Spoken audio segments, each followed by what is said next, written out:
పార్వతీదేవిని ఆరాధించే దేవాలయాలు కొన్నిటిని శక్తిపీఠాలు అంటారు. ఈ శక్తిపీఠాలు ఏవి, ఎన్ని అనే విషయంలో విభేదాలున్నాయి. 18 అని, 51 అని, 52 అని, 108 అని వేర్వేరు లెక్కలున్నాయి.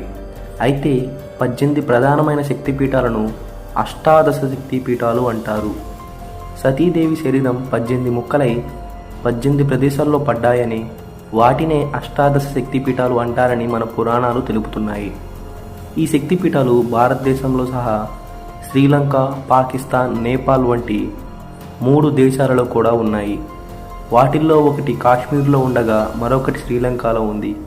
మిగతా 16 శక్తిపీఠాలు మన భారతదేశంలో ఉన్నాయి. ఒకప్పుడు దక్షుడు బృహస్పతి యాగం చేయాలనుకొని అందరినీ ఆహ్వానిస్తాడు. కానీ తనకు నచ్చని శివుడిని పెళ్లి చేసుకుందన్న కోపంతో కుమార్తె సతీదేవిని అల్లుడి శివుడిని పిలువడు.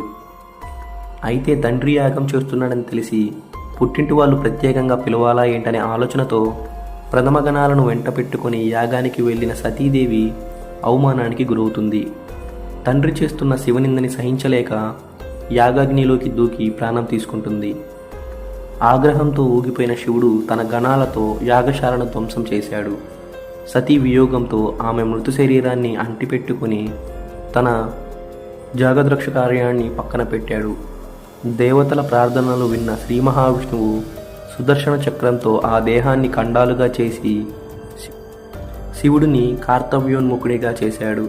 శ్రీ మహావిష్ణువు ఖండించగా సతీదేవి శరీర భాగాలు పడిన ప్రదేశాలే శక్తిపీఠాలుగా చెప్తారు.